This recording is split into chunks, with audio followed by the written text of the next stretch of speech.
지금 이 순간 누가 대화를 나누고 있다면 자신의 모든 생각과 평가를 내려놓고 상대방의 마음속에서 털어내는 모든 이야기를 가만히 받아줍시다. 나는 날 바꾸기 괜찮다. 나와 스스로 할게 싶을 뿐이야. 나의 모든 생각과 감정을 하나에 해. 이처럼 마음속에만 커다란 것을 들고 있어서 상대방의 쏟아낸 모든 아픔을 받아들이는 자비심을 듣기 연습을 해봅시다. 비록 수단을 만들어 반복하지 않는 것들은 한자도 모두 통하는 감정들입니다. 이러한 연습은 사람과 사람 사이의 연결을 더욱 깊고 단단하게 해줍니다. 회복력은 사람과 사람 사이의 연결만 만들어줍니다. 웬만한 인간관계 연결 침투하는 것은 당장 구멍 같습니다. 이러한 구멍은 실현과 자살을 작성해서 추락할 때 당신 받쳐주는 역할을 합니다. 누군가 당신의 고통과 수백 무기를 함께 받아주는 버틸 수 없을 거라고 생각하는 괴로움이 한결 가볍게 되어서 실현을 맞을 수 있는 용기가 생깁니다. 이 단단한 구멍만 차나면 구멍을 받쳐주고 있으면 마음의 상처를 돌아볼 수 있는 여유가 생기고 상처를 회복한 다음부터 다시 일어나 쉽게 출발할 수 있습니다. 우리는 서로 모두 회복력은 서로를 통해 만들어집니다. 실패했다고 생각하는 여러분들에게 당부드리고 싶습니다.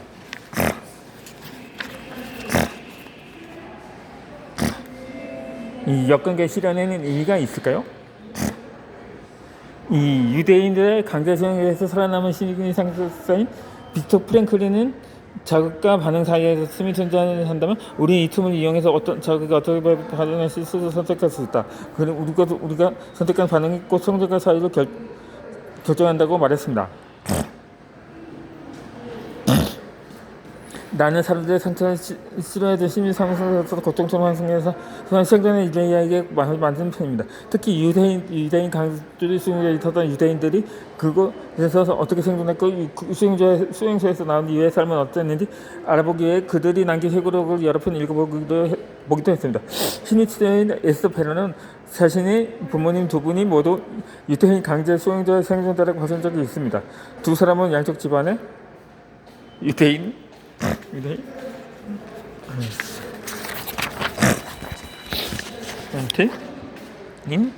유일의 생존자였습니다.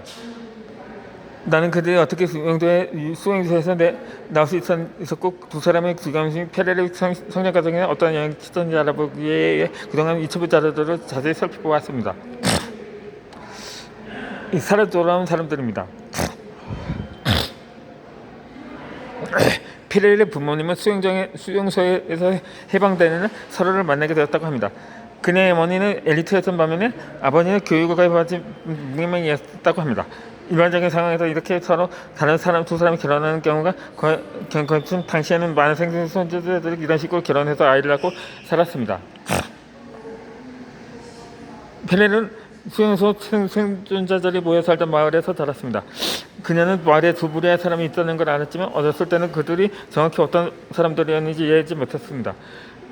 그러다가 심리치료가 된 이후에 자신이 살았던 마을의 모습을 돌아보면서 그래서 그들이 어떤 사람들이었는지 알게 되었습니다.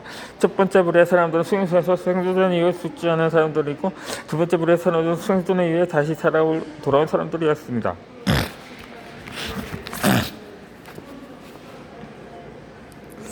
이 죽지 않은 사람들은 매일 두려움 속에 살았고 다른 사람들은 들을 신뢰하지 못했으며 생존 색소에 시달렸습니다. 그들은 내면에 원망과 분노가 가득해서 자신의 인생은 이미 끝이라고 생각했습니다. 반면 다시 살아온 사람들은 삶의 활력이 가득해서 생존할 만큼 살아남지 못한 사람들의 목까지 더 열심히 살아야겠다는 의지가 강했습니다. 페레르의 부모님은 다시 살아 돌아온 사람들에 해당했습니다. 부모님은 수용소에서의 경험을 딸에게 자주 돌려주었는데 그때의 삶이 얼마나 불행하고 비슷하냐는지에 대해서가 아니라 대부분 어떻게 살아남을 수 있었는지 그리고 그들을 더 강하게 만들었는지에 관한 이야기였습니다.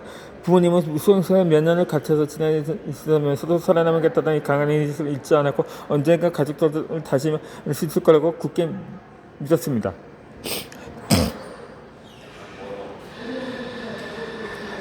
그들은 세간에서 수용소에 대해 시험은 없었던 일을 만들 수 없었지만 그것을 생존을 더 이후 열심히 살아가겠다 다짐을 했습니다.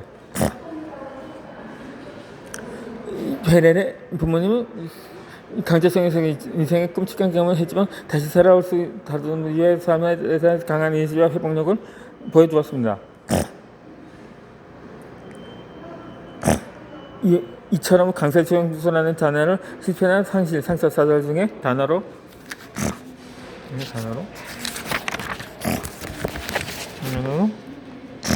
바꿔서 생각해 봅시다. 어떤 사람은 역경을 겪고는 죽지 않은 사람으로 살아갔고 어떤 사람들은 다시 살아온 사람으로 살아갑니다. 네, 해당 책을 읽으면서 느꼈던 이유도 바로 이 때문입니다. 우리는 인생에 닥치는 시련을 피할 수 없으면 내면의 회복력을 키워서 역경이 지나가서 다시 새롭게 살아갈 수가 있습니다. 역경 속에서 의미를 찾습니다. 실패와 상실이 아니라 등 모든 역경은 좌절감과 슬픔을 동반합니다. 기대했던 일이 일어나지 않기도 하고 사랑해서 누군가 잊기도 하고 다른 사람들에게 상처받기도 하고 또 이 모든 일이 당사자의 자존감과 가치관을 해치거나 세상에 대한 불신과 분노를 만들기도 합니다. 이 슬픔과 상실의 5단계를 다시 한번 생각해 봅시다. 모든 슬픔과 상실의 순간에 일어나는 감정으로 지극히 정상적인 일입니다. 엘리자베트 키스버가 성격 슬픔과 상실의 5단계를 밝히는 심리학회 데이비드 캐슬러는 2019년도 말에 슬픔의 6번째 단계를 발표했습니다. 그게 발견한 6번째 단계는 바로 의미 찾기입니다. 이 의미 찾기라는 단어를 처음 들었을 때는 마음속에 왠지 모를 거부감이 들었습니다. 큰 슬픔에 빠져있는 이들에게 종종 이런 말들로 섣부른 가르침을 주려고 하는 사람들이 있기 때문입니다. 그가 세상에서 떠나고 나서 넌 인생에서 가장 중요한 무엇인지 알게 되었다고 말입니다. 또 아이가 일찍 세상을 떠난 건 너를 더 강한 사람 만들기 위해서였다는 식으로 말입니다. 그런데 내가 만났던 사람들은 대부분 이런 말을 쓸 때 위로보다는 평가를 받고 있는 기분이 들고 슬픈 감정은 제대로 느낄 수 없었다고 말했습니다. 나는 데이비드 캐슬러의 의미 수업이나 슬픈 이기는 6가지 6번째 단계를 읽고 나서 그거 말하는 의미 찾기가 내가 어떻게 생각하다는 것과 많이 다르다는 것을 이해하게 되었습니다. 캐슬러는 고난 자체는 아무런 의미가 없다고 말합니다. 사랑하는 아이 혹은 배우자가 세상을 떠난 이유는 도대체 무엇을 가르쳐주기 위해서가 아닙니다. 또한 실형을 극복해야 할 시험이 선물도 아니면 인생 교훈을 가르쳐주는 수업도 아닙니다. 시련은 그냥 시련일 뿐입니다. 살다 보면 누구에게나 찾아올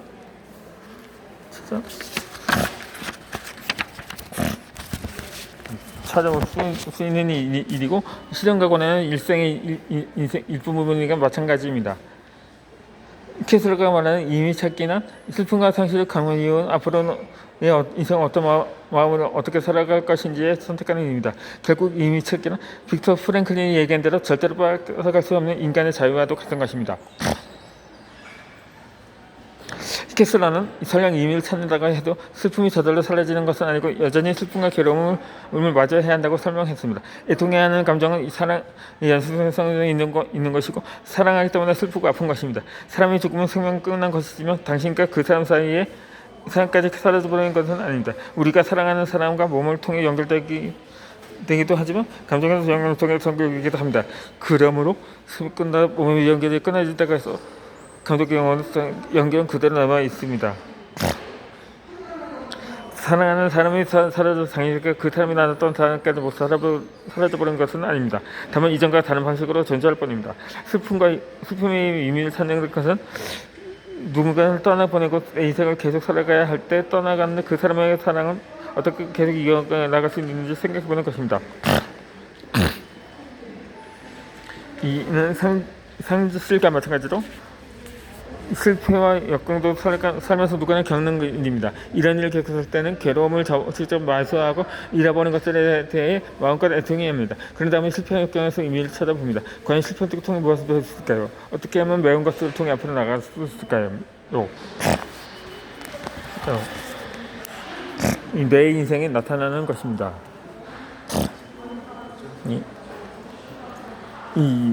우디 알렌이라는 영화 감독은 인생에서 80%의 성공은 나타나는 데 있다고 말했습니다.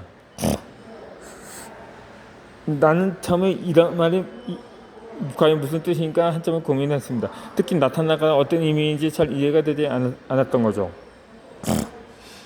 그러다가 앞서 에스더 페렐이 언급했던 그 무리의 사람들인 죽지 않은 사람들과 다시 살아 돌아온 사람들이 떠올랐습니다. 그리고 이 중에 다시 사는 사람들이 바로 자신의 인생에 다시 나타나는 사람들이 아닐까 하는 생각이 들었습니다. 이 나타난다는 것은 어떤 것을 모습을 드러내고 대면하며 머무르기를 원하는 의미를 담고 있습니다. 그렇지만 인생에 나타난다는 것은 조전심을 실패할 수 있다는 것을 알면서도 조전하는 일이고 그 곁에 있는 사람이 괴로워하고 있을 때 고통을 함께 나누는 것이며 상처받거나 거절당할 수 있다는 걸